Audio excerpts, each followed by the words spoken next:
মায়া শব্দের সরলার্থ হলো ভ্রম, বঞ্চনা এবং ছায়া। এবং মায়া শব্দের অর্থ হলো সম্পূর্ণ মিথ্যা। তাহলে সুধীজন, মায়া মানে ভ্রম এবং ভ্রম শব্দের অর্থ হলো যে বস্তুর যে রূপ, যে বস্তুর যে রূপ সেই বস্তুকে অন্যভাবে অথবা অন্যভাবে ভিন্ন রূপে দেখানোর নাম হচ্ছে ভ্রম। সুধীজন, এজন্যই ভাগবত বললেন মায়া আমাদের মোহগ্রস্ত করে, মায়া আমাদের ভ্রমের মধ্যে ফেলে, মায়া আমাদেরকে ভ্রান্তির মধ্যে ফেলে আমি কে তা চিনতে দেয় না। মায়া আমাদেরকে ভ্রমের মধ্যে ফেলে আমার আপনার লক্ষ্য কোথায় তাও জানতে দেয় না। কারণ আমাদের চোখে ভ্রম রূপ লাল চশমা পরিয়ে দিয়েছে ওই মায়া।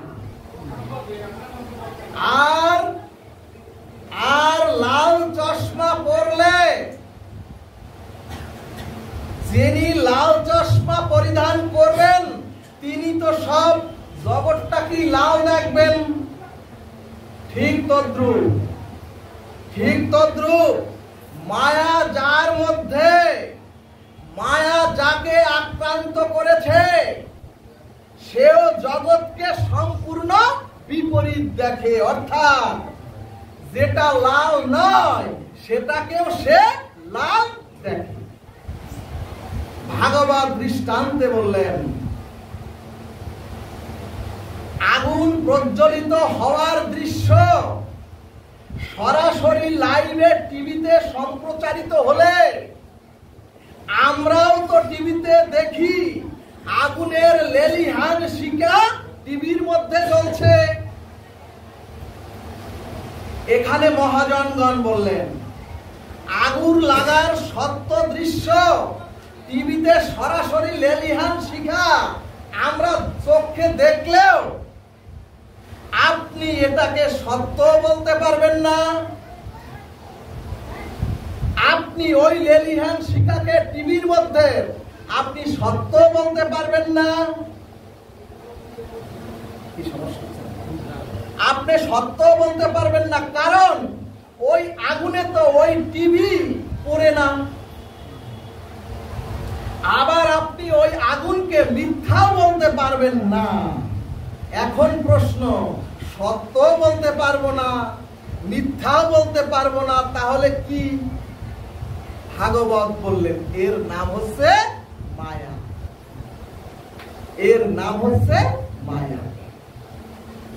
এরপরে চৈতন্য ভাগবত দৃষ্টান্তে বললেন ওগো, সিনেমা হলের পর্দার মধ্যে দেখা যায় নদী সাগর একেবারে স্রোত বহমান। ওই নদী সাগরের জলে তো সিনেমার পর্দা বেজে না। ভক্তগণ, এরই নাম হচ্ছে মায়া। অর্থাৎ যেটা দেখাচ্ছে, যেটা টিভিতে আগুন প্রজ্বলিত দেখছি, যেটা সিনেমার পর্দায় দেখছি, ওটা আসলে বাস্তবে নয়। সুধীজন, এরপরে বললেন ওগো, চলচ্চিত্রের পর্দায় তো শহর দেখেন আপনারা, অথচ আলো জেলে দেখবেন। যদি আলো জেলে দেখেন সিনেমা হলের মধ্যে, দেখবেন একটা সাদা পর্দা, কোন শহরও নাই, শুধু একটা সাদা পর্দা। এবং ওই পর্দার সমুদ্র দেখলেও, ওই পর্দার মধ্যে সমুদ্র দেখলেও ওখানে এক ফোঁটা জলও আপনারা পাবেন না। এবং ওখানে দাউ দাউ করে অগ্নি প্রজ্বলিত হলেও সাদা পর্দাটা পুড়ে যায় না। ঠিক তেমনি আমরা সংসারে ওগো আমরা সংসারে যেটুকু বা যেটুকুকে সুখ বলে মনে করি এবং আমরা সংসারে যাদেরকে একান্ত আপন বলে মনে করি, ওই সব হচ্ছে ওই সিনেমার পর্দার মতো মায়া। সুধীজন, অর্থাৎ এরা কেউ আপনার যাদেরকে সংসারে অমৃতের মতো ভালোবাসেন, যাদেরকে সংসারে একান্ত আপন মনে করেন, ভাগবত বলছে ওগো এরা কেউ আপনার আপন নয় এবং এদের থেকে সুখ আপনি কোনোদিনও পাবেন না।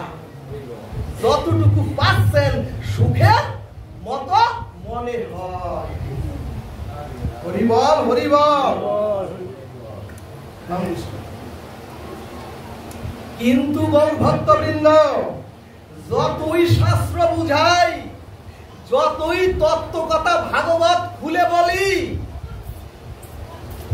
মায়া তো লাল চশমা পরিয়ে আপনাকে আমাকে সংসারের মোহে মুগ্ধ করে রেখেছে।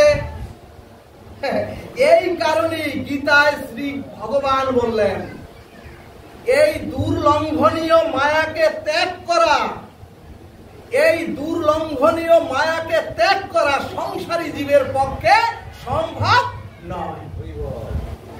এরপরে শ্রী ভাগবত বললেন, ওগো মায়াটা এসেছে ভগবানের শ্রীচরণ থেকে বহিরঙ্গা শক্তি হয়ে। মায়াটা এসেছে ভগবানের শ্রীচরণ থেকে বহিরঙ্গা শক্তি হয়ে। আর ভগবানের কথা বলো না, আর ভগবানের অন্তরঙ্গা শক্তি হচ্ছে রাধারানী রূপ ভক্তি। বলো না গো, রাধে রাধে। ভক্তগণ, দেখবেন আমাদের দেহের ছায়াটা যখন রোদে আপনারা দাঁড়ান, আপনার আমার দেহের ছায়াটা আমাদের দেহের চরণের সাথে যুক্ত থাকে। সুধীজন, আর রোদে যখন নামবেন আপনারা লক্ষ্য করে দেখবেন আপনার দেহের ছায়াটা হাত, মাথা বা বুকের সাথে যুক্ত থাকে না। সব সময় দেখবেন দেহের ছায়াটা আপনার চরণের সাথে অর্থাৎ পায়ের সাথে যুক্ত থাকে। ভাগবত বললেন ঠিক সেই রূপ। মায়াটা এসেছে ভগবানের চরণ থেকে, এর নাম বহিরঙ্গা শক্তি। অর্থাৎ শততম রজ, এই তিন গুণের সাম্যাবস্থার নামই হলো মায়া বা মহামায়া। আর ভগবানের অন্তরঙ্গা শক্তি হচ্ছে ভক্তিরূপী রাধারানী। কিন্তু যেহেতু ছায়াটা পায়ের সাথে আমাদের যুক্ত থাকে, অর্থাৎ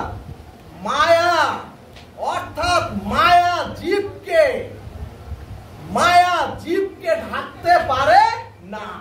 মায়া ঢাকে এই চরাচরের জমিনকে। সুধীজন, একটি অক্ষর ছুটে গেলেও কিচ্ছু বুঝবেন না।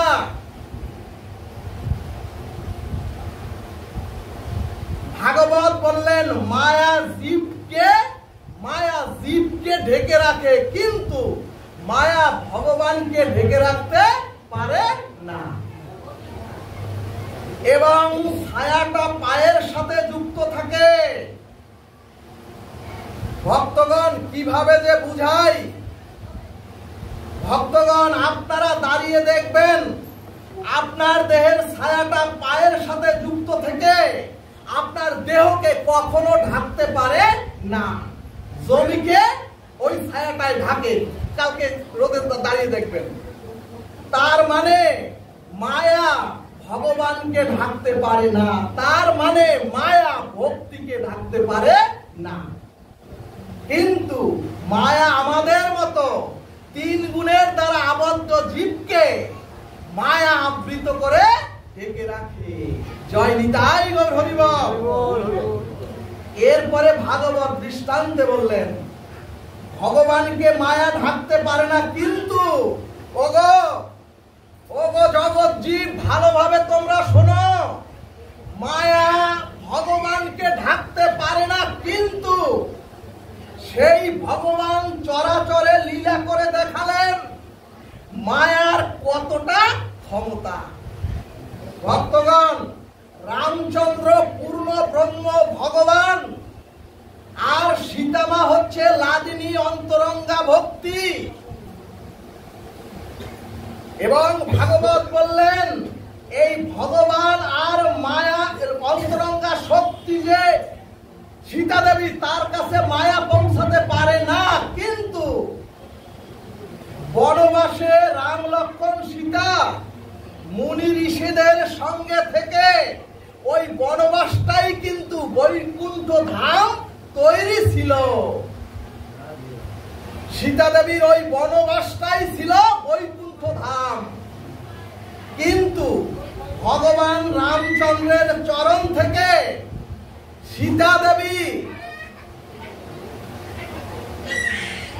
কিন্তু ভগবানের চরণ থেকে, রামচন্দ্রের চরণ থেকে সীতা দেবী হরণ হলেন কেন?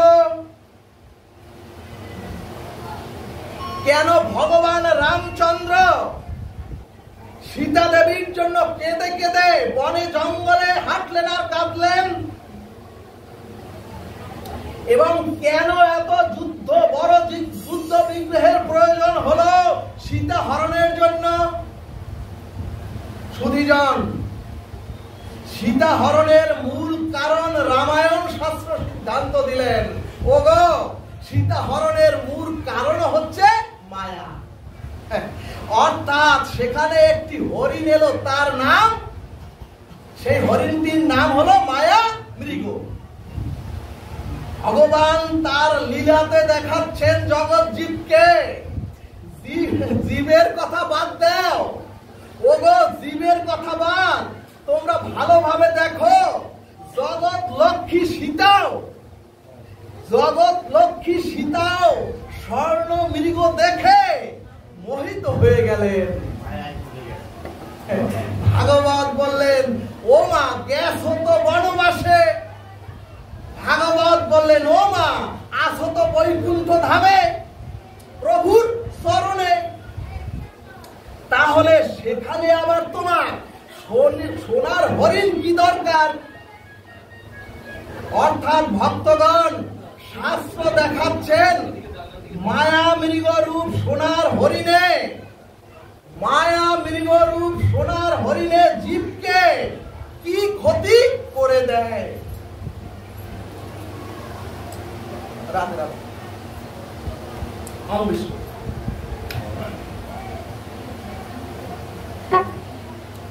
অর্থাৎ সুধীজন, ভাগবত দেখাচ্ছেন এই সংসারে ওই মায়ায় আমাদের, এই সংসারে ওই মায়ায় আমাদের ভগবান থেকে আমাদেরকে বিচ্যুত করে রাখে। সুধীজন, রাম বহুবার বলেছিলেন সীতাকে, ও সীতা এসেছো আমার চরণে, আসো বৈকুণ্ঠ ধামে, তাহলে তোমার স্বর্ণ হরিণ ধরার কি দরকার? ও সীতা, তুমি তো স্বর্ণ হরিণের মোহ, বৈকুণ্ঠ ধামে বসে এই মোহ করতে পারো না, এই মোহ তুমি সীতা দূর করে দাও। কিন্তু ভগবান রামচন্দ্রের উত্তরে সীতা দেবী উত্তরে বললেন ওই স্বর্ণ হরিণ আমার চাই চাই। বসেন ঠাকুর, বসেন বসেন বসেন বসে। ভক্তগণ, ওই স্বর্ণ হরিণ রূপ মায়া দিয়ে, ওই স্বর্ণ হরিণ রূপ মায়া দিয়ে লীলা করে ভগবান জগৎ জীবকে দেখাচ্ছেন। বসেন, ওইখানেই বসেন, এইখানে বসেন আপনি, বসেন। জগৎ জীবকে দেখাচ্ছেন ওরে ওরে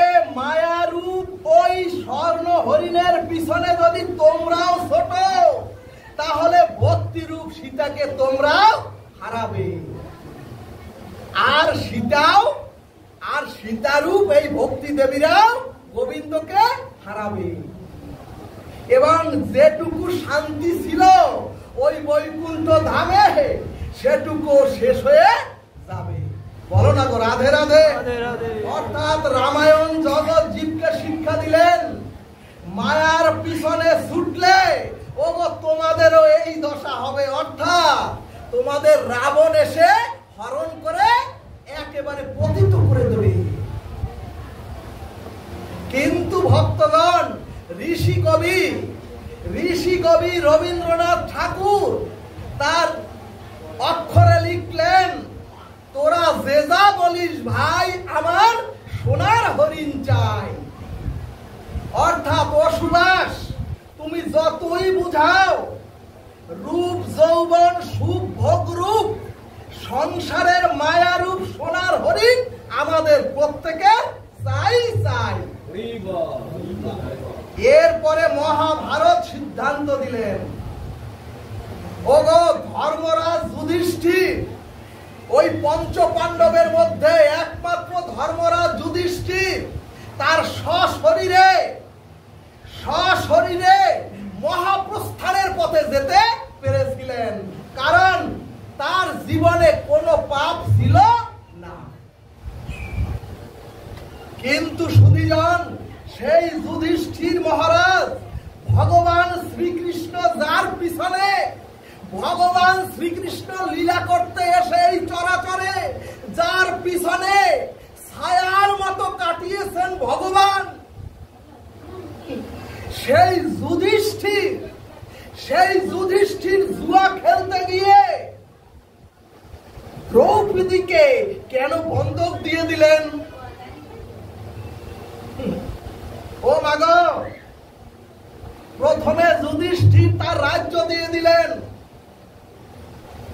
ভক্তগণ, তারপরে যুধিষ্ঠির তার সর্বস্ব, তার দেহের থেকে শুরু করে সর্বস্ব দিয়ে দিলেন। এরপরে যখন দ্রৌপদী তার সামনে থেকে গৃহের রমণীরা হাঁটে, সেই হাঁটা অবস্থায় তার মনে হলো এই তো আমার রমণী, তাহলে রমণীকে যদি দিয়ে দেই, দিয়েও যদি পাশা খেলে বিজয়ী হতে পারি।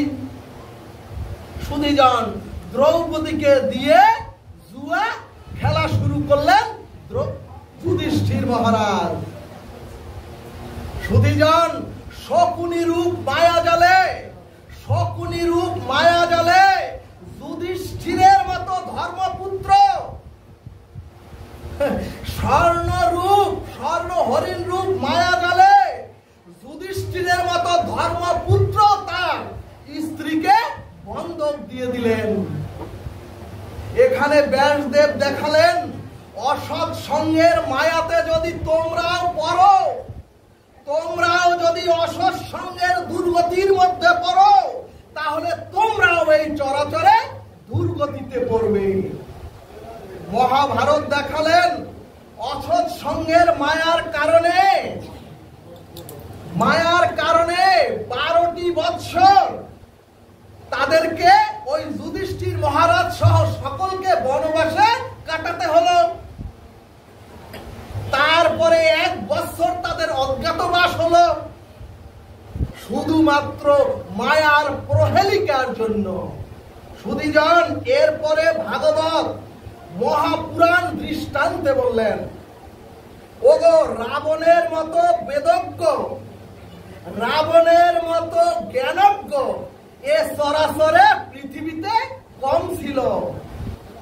ওগো, এরপরে রাবণের গুরুদেব ছিলেন ভগবান শিব। রাবণের শ্রী গুরুদেব ছিলেন স্বয়ং ভগবান শিব। এরপরেও সুধীজন, রাবণের স্ত্রী ছিলেন সতী মন্দাদরী। চরাচরে যে সতীর নাম একবার বদনে উচ্চারিত হলে সকল পাপ ধূলিসাৎ হয়ে যায়, বিপদ দূর হয়ে যায়। কিন্তু এরপরও রাবণের ভাই ছিলেন বিভীষণ, যে ভাই ছিল ভগবানের একান্ত ভক্ত বিভীষণ। এরপর রাবণের ছেলে ছিল মেঘনাদ।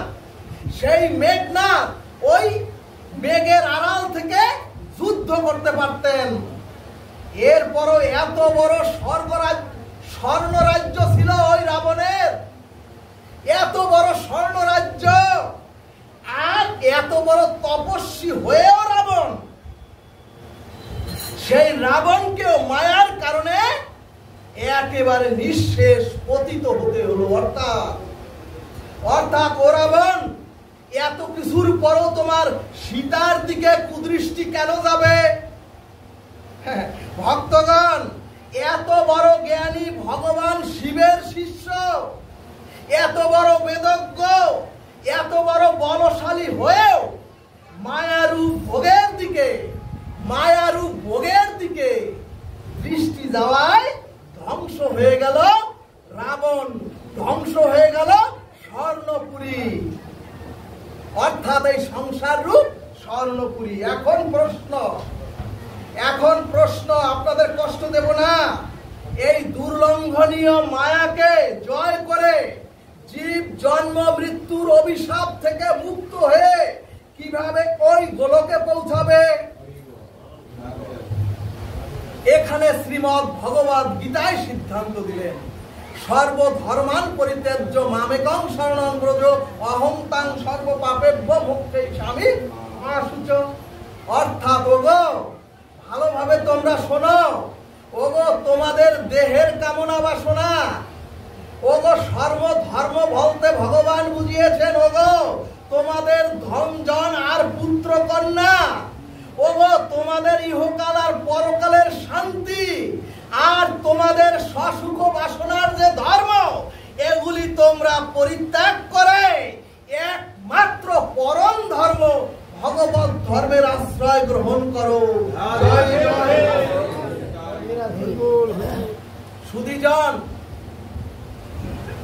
কিন্তু ওই দুর্গা পূজায় অষ্টমীর দিন যদি প্রার্থনায় বসে বলেন যা দেবী সর্বভূতেষু মাতৃরূপেণু সংস্থিতা, এই পর্যন্ত ঠিক আছে, কিন্তু এর পরে যদি বলেন অনং দেহি জনং দেহি সুন্দরী ভাষাং দেহি, তাইলে কিন্তু আপনারা আবার মায়ার প্রহেলিকার মধ্যে পড়ে সর্বশান্ত হয়ে যাবেন। রাধে রাধে রাধে রাধে। আর সর্ববেদান্ত সার, এরপরে সর্ববেদান্ত সার ভাগবত বললেন পাপাত্মা পাপ সম্ভব, অর্থাৎ ওগো তোমাদের অনন্ত জন্মে মায়া মোহের পাপময় যে জীবাত্মা ভিতরে, সেই জীবাত্মা যদি শুদ্ধ সত্য না হয় তাহলে তো জীবের চিরকল্যাণ হবে না।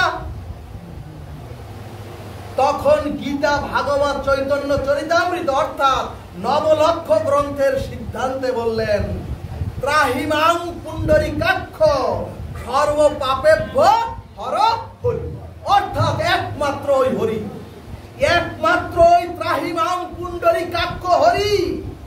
আমরা যদি নিরপরাধে সরল ভজন ভক্তির দ্বারা আমরা যদি জন্ম জন্মান্তরের সকল মায়াময় পাপের স্তূপকে আমরা ধ্বংস করে আমরা প্রত্যেকেই ওই গোলক বৃন্দাবনের যাত্রী হব, যদি আমরা সর্বধর্ম পরিত্যাগ করতে পারি। বলমন রাধা কৃষ্ণ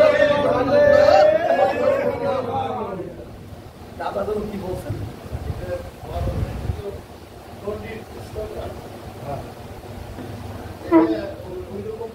সর্ববেদান্ত সার, সর্ববেদান্তের সার হলো এই শ্রীমদ্ ভাগবত।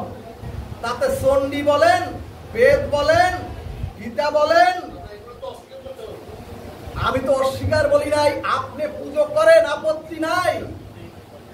কোন দেব দেবী আপনাকে আমাকে মুক্ত করতে পারবে না। জয় জয় এই নবসিধাম বৃন্দাবন বিহারী লাভ কি জয়, জয় কৃষ্ণচন্দ্র ভগবান কি শ্রী নব বৃন্দাবনে রাধা মাধব কি পঞ্চতত্ত্ব কি সখী বৃন্দ কি প্রেমের ঠাকুর শ্রীমান গৌর হরি কি প্রেমের রানী শ্রীমতী রাধা রানী কি জয় নিতাই গৌর সীতারাম। পবিত্রাত্মারত্বে